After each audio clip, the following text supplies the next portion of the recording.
तुम्ही इथं पाहताय की कृषी विज्ञान केंद्रामध्ये आपण बारामतीला अशा प्रकारचे वेगवेगळे देशी भाजीपाला पिकं लावल्यात. त्याच्यामध्ये भोपळा, दुधी भोपळा, तुंबडी भोपळा, गारुडी भोपळा, दोडका, कारले, घोसावळे हे सर्व आपल्याकडून जे नामशेष होत आहे ते आपण पुन्हा संवर्धन केलं पाहिजे आणि त्याचं बियाणं धरून आपण आपल्या घरी जेवढा आवश्यक आहे तेवढा भाजीपाला निर्माण केला पाहिजे.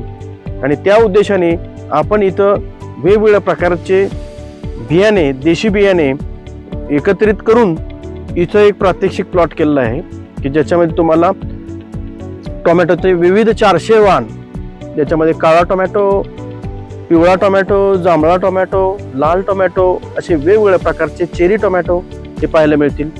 देशी प्रकारचे वांग्याचे विविध प्रकार, पालेभाज्या, फळभाज्या हे सर्व देशी वाण तुम्हाला इथं कृषी विज्ञान केंद्राच्या प्रक्षेत्रामध्ये पाहायला मिळतील. आपण कृषी विज्ञान केंद्रामध्ये जरूर भेट द्या.